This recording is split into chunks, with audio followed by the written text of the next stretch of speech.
business owner is almost like being punched in the face, not just once, not twice, every day. And then you still have to get up and just move forward, because if you don't, your business goes away. The basis of or commercial management in a nutshell really talks about the framework or the guidelines that you have in your organization, or the commercial and contractual framework and guidelines, in order to deliver to the promise, the services, the solutions that you are offering in your business. So that's very generic. So you need to know your competitors, and you need to be able to answer the question, why should I buy it from you and not them? As an entrepreneur, we've got to understand what's going to move the needle of the business. What are the drivers that we can impact today that's going to give us a result tomorrow, next week, next month? You know, but if you ask any businessman, what's your goal for this year? He's got a number, or she's got a number. And when you hit that number, that's when you're supposed to go, slow down team, we've exceeded our goal for the year. If we keep going, we can, but we need to do it within a reasonable realm. Otherwise things get unmanageable. You know, you obviously don't tell that to your shareholders, because they want you to shoot for the moon every time. But as a business owner, you need to know internally where you're at. You know, so when you need to push, when you need to slow down. You know, you need to know your business. You need to become an expert in what you do.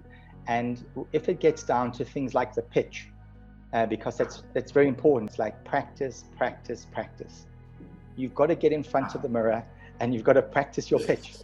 You've got to practice it and say it out loud. And that gives you confidence. Simple little tools like that really, really help. And every business owner should be able to tell anyone, what are your top 3 metrics that can signal success for your business? And if you don't know that, that's a fundamental problem. As entrepreneurs, we don't want to know that we failed when we run out of money.